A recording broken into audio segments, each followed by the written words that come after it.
I thought I had enough lights on here, and I wasn't going to add any more lights to my pickup. I have a switch panel that will allow me to put as many on here as I need to, but I don't need that many.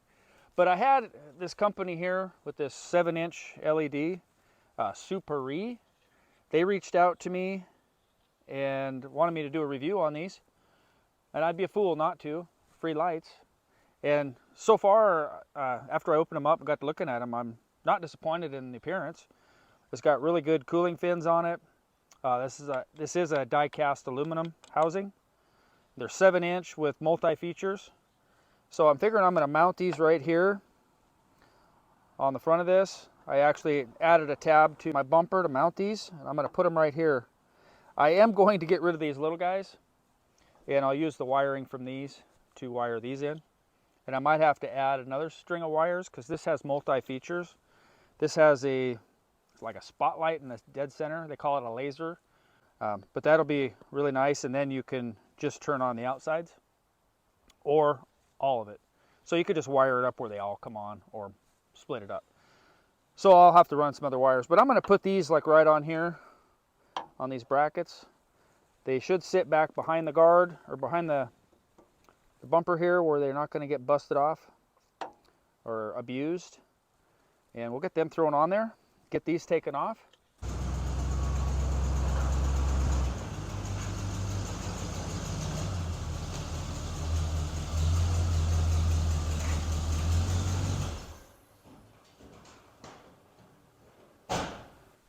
I did put a couple of tacks on here just to keep that bolt from falling out.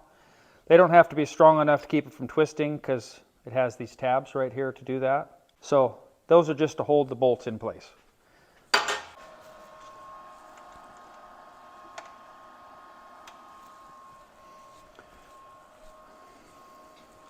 So I noticed right away, trying to set these up, that these bolts will not go all the way through. There's just a little casting defect. Maybe you could force it through with a wrench. I don't like forcing stuff through cast material in case it breaks it, which is not really a big deal, but I'm just going to run a drill bit through that hole.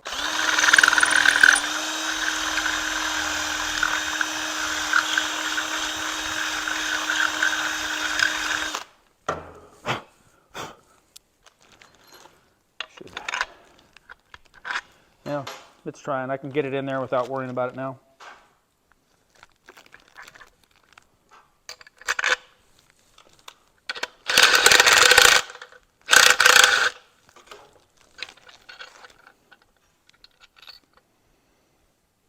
I should have put that washer on the other side. That's all right.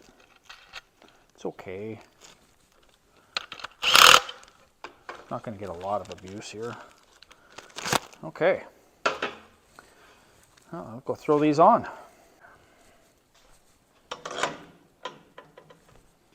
It's actually standing a little taller than I was thinking it would.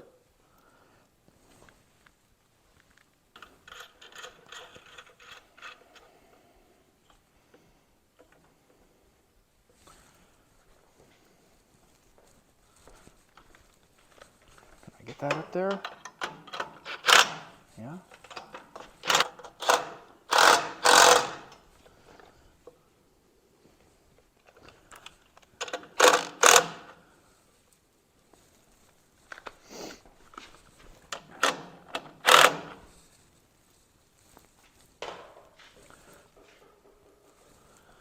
Just going to try to true them up with this stuff here.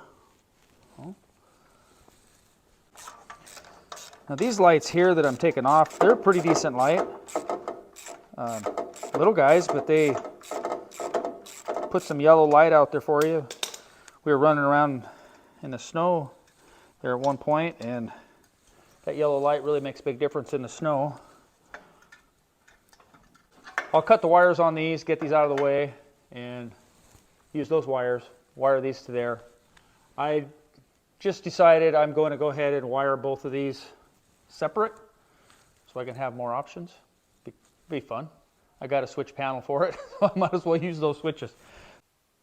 Well, these lights have a multi-function setup here. You got the center light that you can use, and then you got the outside, all the outside lights you can use, or both together, which is cool.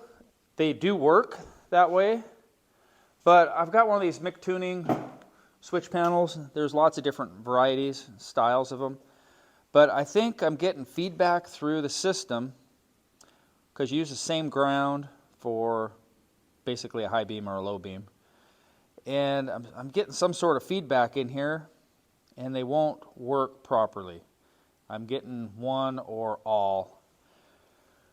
So for now, until I find out a different way of doing it, I just spliced them both together and ran them into the one function for the old lights that I had up here, the amber lights.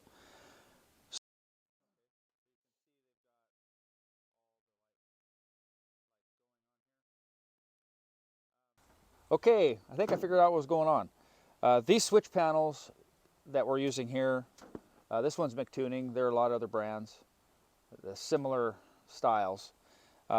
This switch panel is apparently a ground activated switch.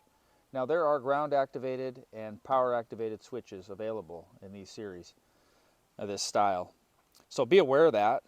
If you're going to use a multi-function light that uses the same ground for multi-functions, I think you're going to have to switch over to a power activated switch. I never even thought about it. Nobody ever clued me into it. A friend of mine was having a similar issue, and that's what he had to do to resolve his problem, is he wound up upgrading to a power activated, and that took care of all his problems.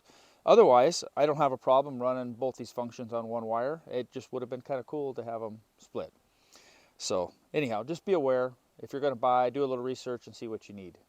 Ground activated versus power activated. So as soon as it gets dark, we're going to go try these lights out. We're going to go for a little drive, and I'll show you how they look. So stand by.